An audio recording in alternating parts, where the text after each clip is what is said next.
So, at that time, you were admitted to the hospital for 7 to 10 days for a transplant workup. So I did that. I was admitted to Columbia Presbyterian. And while I was there, my brother, who always has to inject humor into everything, says to me, "Wow, Valerie, if you're going to have a 1 in a million occurrence, couldn't you have just won the lottery?"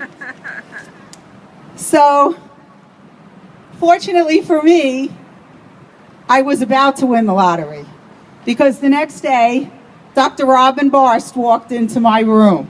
Woo! For any of you that don't know, yes, Robin.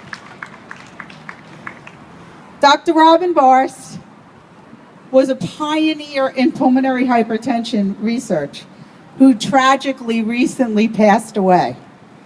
She saved so many lives and stood between me and death many times. We really miss her, and the loss to our community is unimaginable. Dr. Barst explained to me she was starting a clinical trial for a drug called Flolan. The list for transplant at that time was 22 months long, and I had a prognosis of 12 months. I could do the math. So Robin said to me, "We hope that this drug will allow you to live long enough to get your transplant." After everything was explained to me about being on an IV pump 24 hours a day, 7 days a week, 365 days a year, I was horrified. But I did want to live. So I did start on Flolan. And when I just couldn't believe it, because I started to feel better. And soon Dr. Barr said to me, "Would you like to come and work for me? And as part of your job, speak to other patients about starting on Flolan and your experience with pulmonary hypertension?" I was so happy. I loved helping others. And soon I was told I could no longer be on the list for transplant because I was way too healthy. Yay!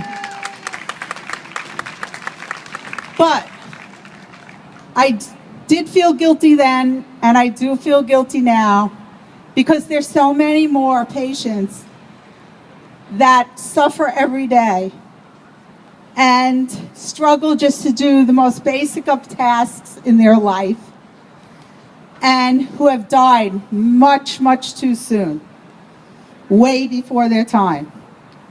And as the years passed, it was so exciting to see new treatments for pulmonary hypertension being developed. And after 20 years of being on that IV pump that I couldn't stand after a while, I was switched to an inhaled medication called Tyvaso, which I'm currently on, which I like a lot better.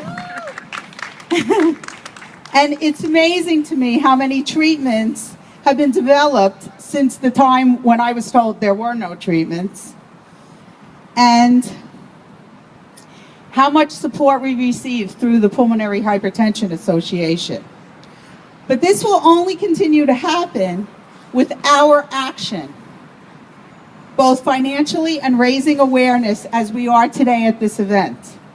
And of course, we all hope someday for the cure. I'm really waiting for that. Looking back from 1991 to now, I could never imagine that I would be alive, much less standing here with so much hope in my heart for my future and all other pulmonary hypertension patients. Thank you.